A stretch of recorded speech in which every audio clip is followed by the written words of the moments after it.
Sound off for Chesterfield.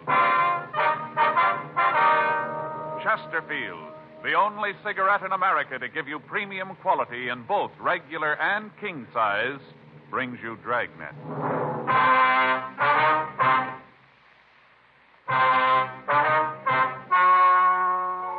Ladies and gentlemen, the story you are about to hear is true. The names have been changed to protect the innocent.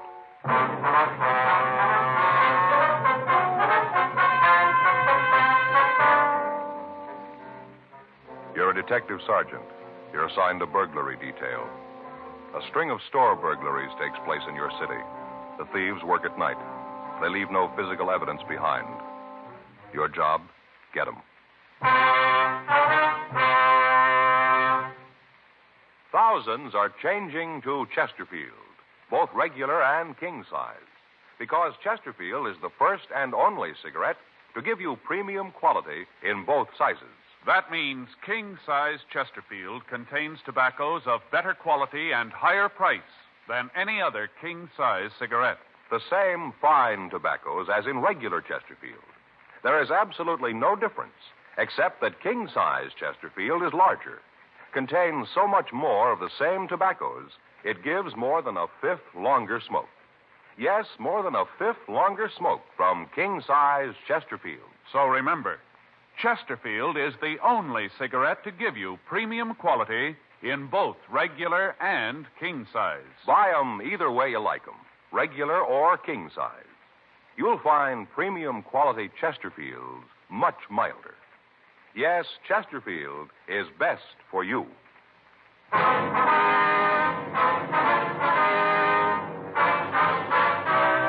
Dragnet, the documented drama of an actual crime.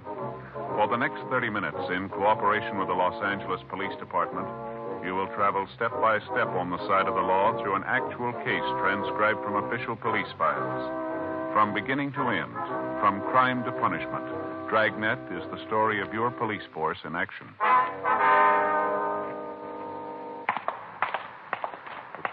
It was Wednesday, January 23rd. It was cold in Los Angeles. We were working the day watch out of burglary detail. My partner's Frank Smith. The boss is Captain Wisdom. My name's Friday.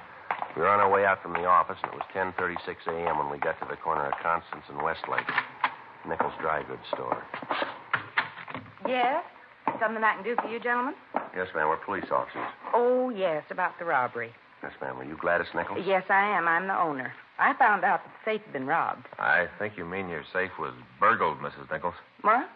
Well, your safe, it's a technical term. We refer to it as having been burgled, not robbed. Burgled. Robbed. They took the money out of it. Well, you see, ma'am, a lot of people make that same mistake. A safe is burgled and a man is robbed. Oh, yeah. Well, I came in this morning. I didn't get your names. I'm sorry. My name's Friday. This is my partner, Frank Smith. Well, I'm pleased to meet you. How you do? Like I said, I'm Gladys Nichols. Yes, ma'am. Now, if you just tell us what happened here. Oh, sure. Well, I came in this morning, 8:30, just like I always do. Been doing the same thing for the past 10 years. 8 years at the old location. Always opened exactly 8:30 on the dot. Yes, Miss Nichols. Miss Nichols. I took my maiden name when my husband died. I'm sorry. You go right ahead, please. Oh, sure. I came in at 8:30 this morning, opened the door, and came on in. Everything looked just like it should have. Hung up my coat, then I rolled up the shade on the front window. After that, I opened the safe, and that's when I knew that I'd been robbed, burgled. That's right, ma'am. I could tell it right away. Safe was empty, not a bit of money left. Cleaned it right out. Do you know how much money there was in the safe, Miss Nichols? Oh, yes. $423.76. I know exactly. Yes, sir. Can't understand it either. It should have gone off. Should have worked. Can't understand why it didn't. What's that, ma'am? Burglar alarm. Oh. Yeah, not a peep out of it. Nothing. The man that sold it to me said that if anybody so much as looked at something and thought about stealing it, the alarm would go off. But like I said, not a peep.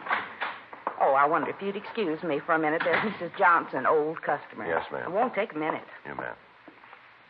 Good morning, Vera. Morning, Gladys. I want a pattern and some material. All right. What pattern do you want? Oh, I was over to the Pomquits the other night. Barbara made some of the cutest pillows I ever saw. Looked like pieces of fruit. You know, watermelon, strawberry. Oh, yeah, I know the ones you mean. She said she saw them in a magazine. Sent for the pattern, but I thought if anybody had had it, you'd be the one. Have you? Sure. It's new. I just got it in a couple of days ago.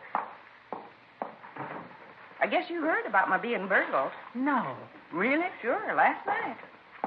Those two gentlemen back there from the police come in to talk to me about it. And you were really robbed? Burgled, Vera. A safe is burgled. A man is robbed. Oh. Now, is this the pattern you want? Yes, that's the one.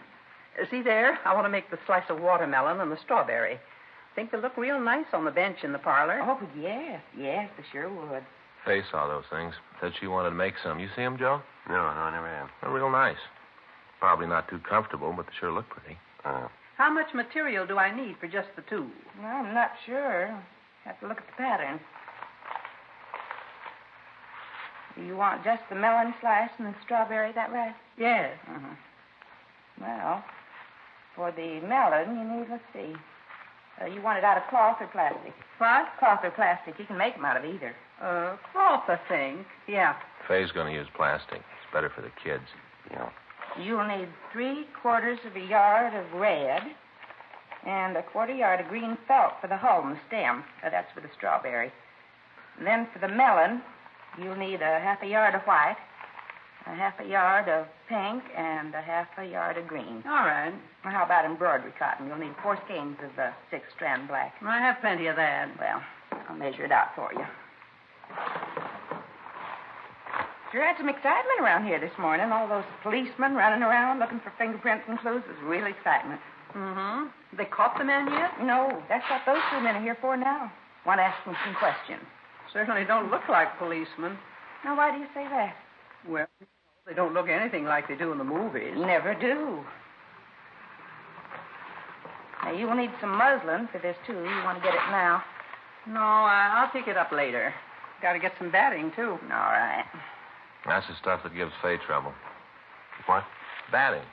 You know, the stuff you put inside the pillows. Faye always has trouble with it. Stuff always creeps down to one end of the pillow. You got one real fat end, and the other one just hasn't got anything in it. Kind of uncomfortable when you sit on it. Yeah. Just put that on the bill, will you, Gladys? You betcha. Sure hope you get the burglary all straightened out. Oh, I know they will. Thanks for coming in. Now then, I'm sorry to keep you waiting. That's all right, ma'am. About that burglar alarm. Yes? Well, about the switch. Are you sure you turned it on when you left the shop? Sure, you just bet I did. I always do. Right after I pull the shade down, I always switch on the system. It's supposed to ring when anybody tries to get into the place. Didn't work this time, not even a peep.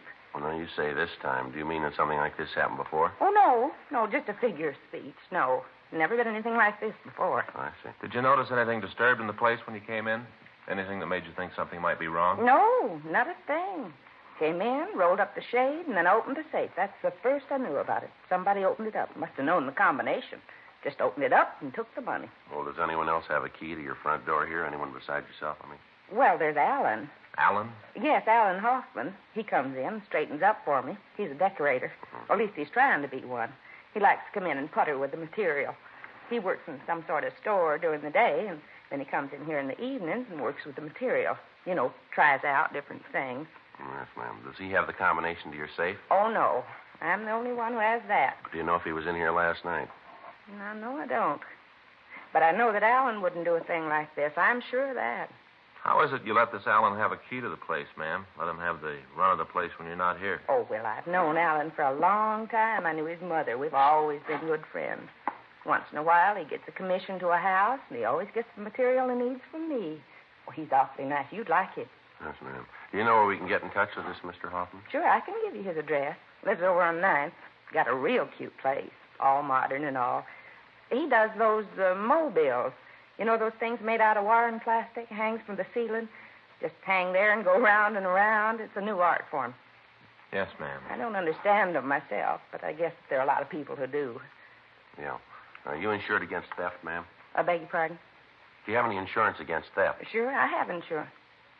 By golly, that's the first time I thought about it. I always thought that it was kind of a waste of money. Sure glad I have it now. This whole thing won't cost me a cent. Well, now, outside of this Hoffman, do you hire anyone else in the store here? No, well, I don't pay Alan anything. He just comes in and putters. There's no need for anyone else in the store. I have a man come in once in a while to wash the front windows, but no one steady. Has there been anyone around regularly? Anyone who'd be in a position to learn the combination to the safe, ma'am? Find out where the switch to the burglar alarm is? No.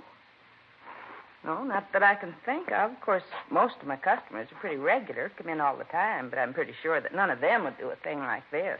What if you could give us a list of the people who come in regularly, Miss Nichols? Sure, I can. But I don't want you to go around bothering them, asking a lot of questions, causing embarrassment. I just won't have it. Money just isn't that important. It doesn't make that much difference, especially since I'm insured. Well, we won't embarrass anyone. It's just that we'd like to have the list if we could. Oh, well, all right. What time did you close the store last night, Miss Nichols? 6:10, same as always. Did you lock the store yourself? Yes, sir, I did. Did you notice anyone loitering around outside? Anyone who might have looked a little unusual, like they were waiting for you to leave? No, I don't think so. If there was anyone, I didn't notice them. Did you leave any sort of a light burning in the place? I beg your pardon? Well, a night light. Do you leave one burning when you close up? Sure. That lamp on the counter, old coffee grinder. I leave that on. Has a 150-watt bulb. Throws a lot of light. Of course, you can't see anything from the street when I close up. Just a lot of shadows. I beg your pardon? Well, I pull the shade down when I leave. Once I had some material fade that was in the window. Since then, I pull the shade down. When it's down, you can't see inside and the street is off. Uh-huh. Say, if you don't mind, I'd like to make a phone call. Of course, ma'am. I want to call those people and tell them what I think of them. If they're going to have to make good on that guarantee. Who's that, ma'am? Burglar alarm people. Thing didn't work at all. Not even a peep.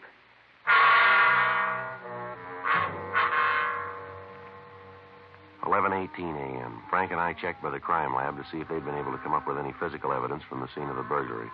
As in the previous cases, there was nothing to work on. For the past month, a series of burglaries had been taking place in the same one-block area. The M.O. in every instance was the same.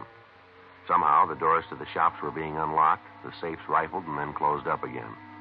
In those stores where there wasn't a safe, merchandise was stolen. In all of the burglaries, whoever was responsible for them got away without leaving a trace of physical evidence behind. Store employees were interrogated. Owners were questioned. None of them could give us any lead. The M.O. had been run through the stats office, but they couldn't help us. Stakeouts had been placed on the stores. Extra men were sent out from Metro Division to patrol the streets. The men saw nothing, but the burglaries continued. The thief or thieves seemed to know just what stores were under surveillance and seemed to keep clear of them.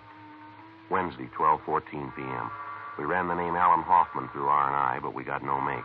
Frank and I drove out to his home address on 9th Street. He met us at the door and asked us in. I'm doing some work back here. Mind if I go on with it? No, sir. You go right ahead. Right back here, sun porch. I got a commission to do a place. I'm working on some mobiles for it. Oh, is that right? Yeah, I think I'll call it Doves at Sunrise. Sit down. Any place. Yeah, thanks. Just a couple of questions we'd like to ask you, Hoffman. Sure, what about it? Were you in Miss Nichols' shop last night? Oh, no, why? Can you tell us where you were last night? Yeah, I think so. I went to an exhibition of mobile, a place down on Pico. A friend of mine had a one-man show. Great ideas. Bad color, but great idea. You prove you were there? Oh, sure, if I have to. What's this all about, anyway? I understand you have a key to the shop. Is that right? Yeah, Gladys gave it to me. I go down there and check the material, get ideas for decorating. Where do you work, Mr. Hoffman? Right now in a store out on Beverly, antique shop. I want to go in business for myself, interior decoration. I've been working for it a long time. A couple of more good commissions, I'll be able to do it. Mm-hmm. Do you work at night down there very often? You mean at Gladys's? Yeah, that's right. Maybe a couple of times a week. What time do you usually get there? It depends on what I'm doing before. Usually I have dinner, then go by. Well, what's this all about, anyway? Something wrong? Well, you probably know that there have been several burglaries down in that area lately. Yeah, I heard about them. You figure I had something to do with them? Is that it? Well, we're trying to find out who's responsible for them. Well, it isn't me. You ever notice anyone around the place when you were there at night? No, not that I remember. Hand me that piece of balsa, will you? Miss Wood here? Yeah. Yeah. Mm-hmm. Here you are. Thanks. No, I've never noticed anyone around there. What time do you finish up at the shop there? Sometimes as late as 2, maybe 3 in the morning. Uh-huh. Miss Nichols tell you where the burglar alarm switch is? Sure, I know. Couldn't move around the place without knowing about it. Have half the police force there if that thing ever went off. You got any idea as to how that safe could be opened by someone other than Miss Nichols? No, she's so touchy about that safe. She never let anyone get near her when she's opening. Even after she finishes the combination, she twirls the dial so you can't tell what number she stopped on. You've looked, have you? No. I don't like what you're trying to say. Well, we're not trying to say anything, Hoffman. Well, you imply that I might try to knock over that safe. No, we didn't say that. You said the same thing.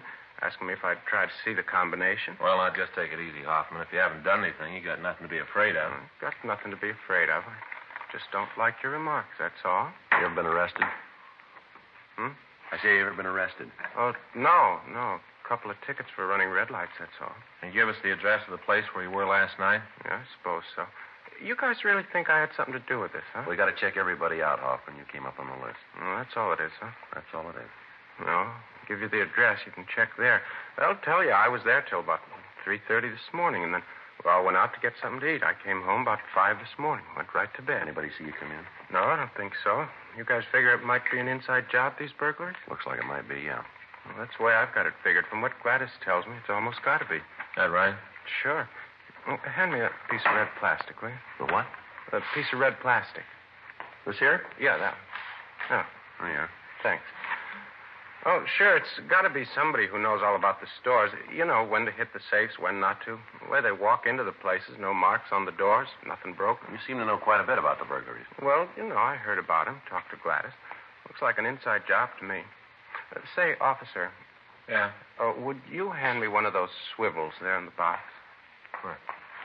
Here? Yeah. Mm-hmm. Oh, thanks. Yeah. Now, clip it on here and hang this thing. You just hang it up like that? Yeah. Yeah, finished. Balance is good. Good movement. Huh. Doves at sunrise. Is that all it does? Just hang there? Yeah. Well, what do you think of it? Of course, it isn't as good as war recumbent, but it gets the feeling across, don't you think?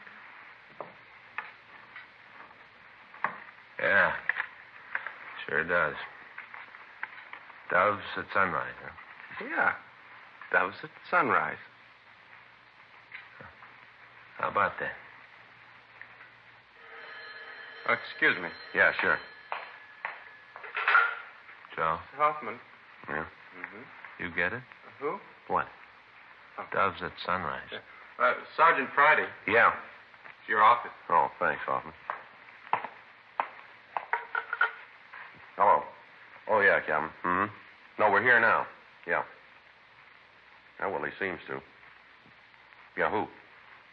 All right, we'll be right in. All right, well, we got a call to make. What? Over on Pico? Yeah. Mm-hmm. All right, after that. Yeah, right. Mm-hmm.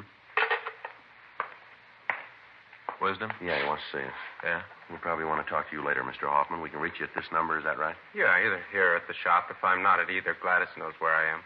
All right, I wonder if you could give us the address and the phone number of the place where you were last night. Sure.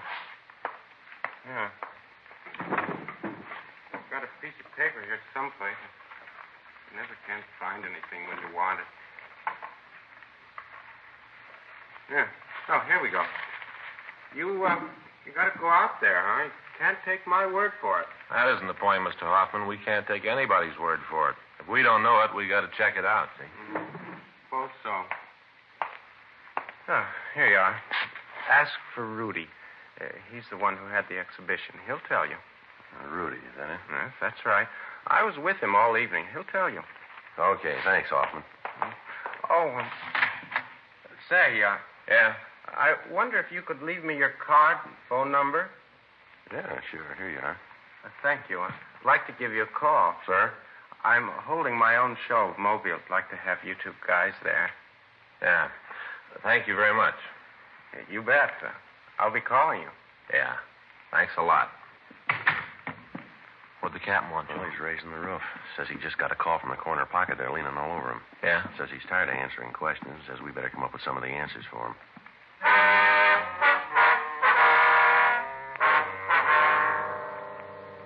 12:58 a.m.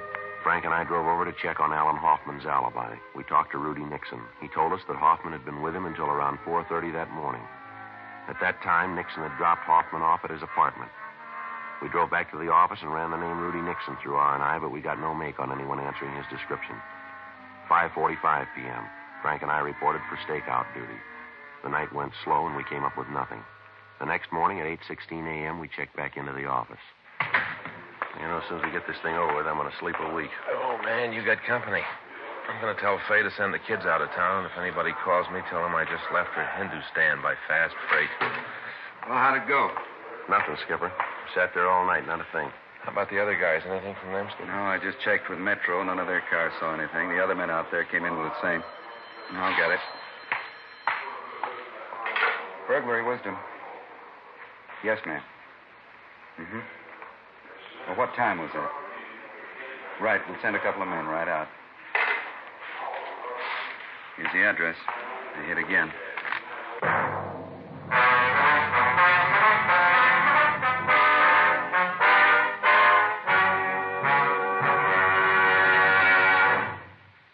You are listening to Dragnet, the authentic story of your police force in action. Chesterfield is best for you. But let us give you the facts, and then you be your own judge. Chesterfield is the first cigarette to present this scientific evidence on the effects of smoking. A medical specialist is making regular bi-monthly examinations of a group of people from various walks of life. 45% of this group have smoked Chesterfield for an average of 10 years. After 8 months, the medical specialist reports that he observed no adverse effects on the nose, throat, and sinuses of the group from smoking Chesterfield. I'd say that means real mildness. And Chesterfield is the first and only premium quality cigarette available in both regular and king size. So buy 'em either way you like 'em, regular or king size. You'll find premium quality Chesterfield much milder. Yes, Chesterfield is best for you.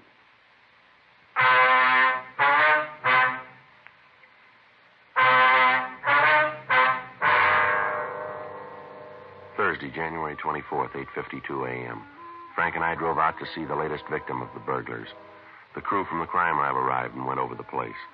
The M.O. was exactly the same as in the previous thefts. The front door had been unlocked, the safe had been opened, the contents taken, and then the safe closed. There was no physical evidence. However, on one point, the thief had varied his method of operation. The latest victim was the owner of a radio and television store. A check of his stock showed us that an expensive record player and a large stock of records were missing. We checked Metro Division, but they told us that none of their cars had reported seeing anyone on the streets carrying anything that fitted the description of the missing merchandise. The serial number of the set was given to us, and a local and an APB was gotten out on it. We talked to Lieutenant Stevens at Metro, and he agreed to double the number of cars cruising in the area that night. 3 more teams of men from burglary were assigned to the stakeout detail. 6:02 p.m. Frank and I checked in for duty. Nothing happened. 2 days passed. Still no new leads. All employees of the stores that were victimized were checked and rechecked. Nothing. Saturday, January 26th. Frank and I were assigned to a toy shop in the middle of the block. We waited. 8 p.m., 9, 10:30 p.m. Nothing. Oh, boy, I'm stiff. Yeah. Joe. Mm-hmm. What time you got? 10:46. I sure wish I could have a smoke. Yeah.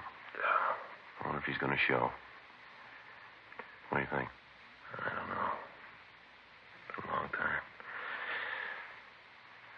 11 o'clock. We waited. From time to time, we could see the lights of the undercover car go by the front entrance. Midnight. 12:30. Still nothing.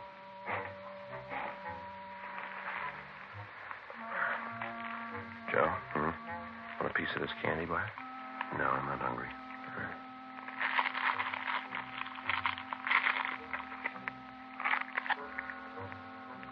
Sure you don't want some? No. I don't know. We've been in every store in this block. Past months, I don't think the guy's going to show. No. It's kind of stale. Look at that. What's that? Sounds like moving something. Sounds like the ventilator, doesn't it? Hey. Wait a minute, hold it. Yeah, look, see the ventilator on the far wall? What? Is it moving? Yeah, somebody's coming out of there, see?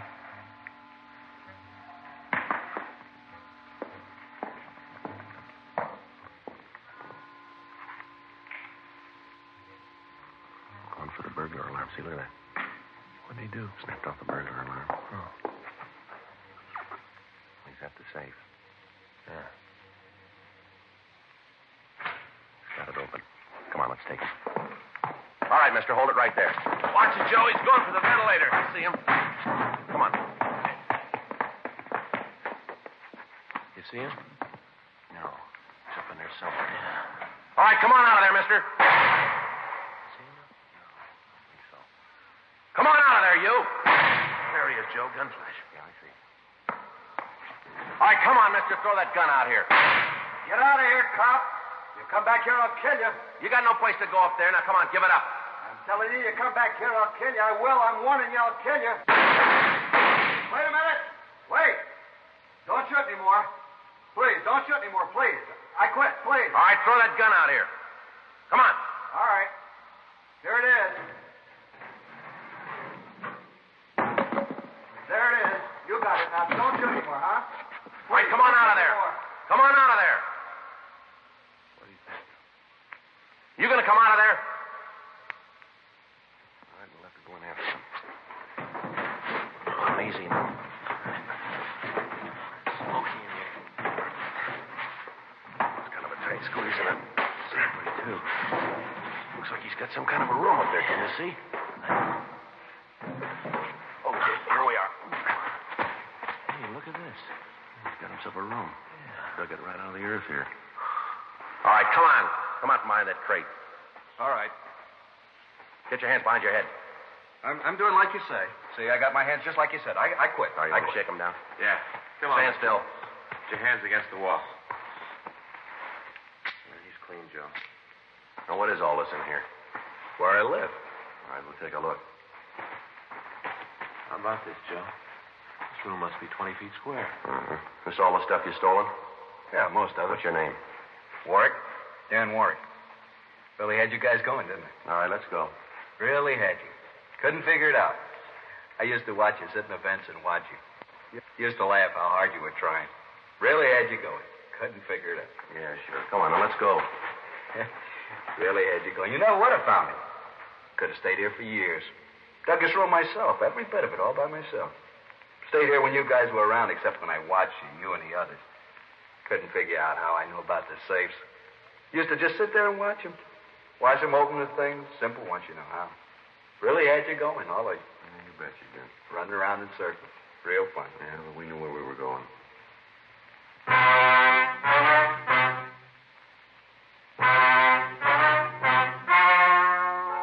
The story you have just heard was true. The names were changed to protect the innocent. On May 17th, trial was held in Department 89, Superior Court of the State of California, in and for the County of Los Angeles. In a moment, the results of that trial. Now, here is our star, Jack Webb. Thank you, George Fenneman. Friends, it's getting a little closer to Christmas, and there's a man right near you, your neighborhood cigarette dealer, who has a lot of fine gift ideas. Of course, he's featuring the gift of the year, the Chesterfield Christmas carton. It's the ideal gift because Chesterfield is the only premium quality cigarette available to you in both regular and king size. Chesterfield is the one I smoke, and it's the one I'm giving for Christmas. Regular or king size.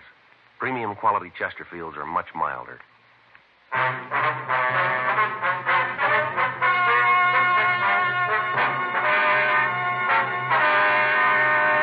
Daniel Robert Warwick was tried and convicted of burglary in the first degree, 5 counts. Said counts to run consecutively. He received his sentence as prescribed by law. Burglary in the first degree is punishable by imprisonment in the state penitentiary for a period of not less than 5 years. Ladies and gentlemen, in the next 7 years of bigger and bigger enrollments, America's grade schools will need nearly 250,000 extra teachers, besides those to fill normal vacancies. Education holds America's future, perhaps your future.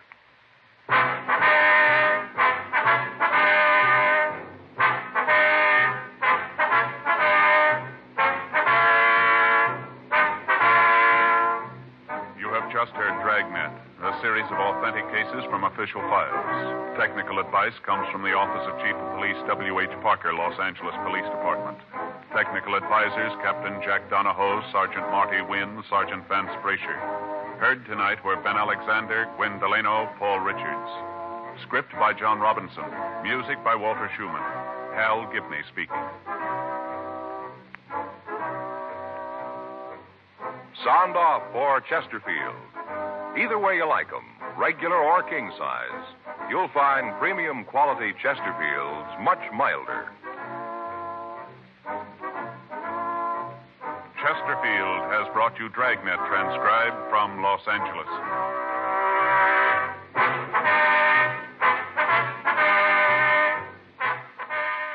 Tonight, more adventure with Barry Craig, confidential investigator, on NBC.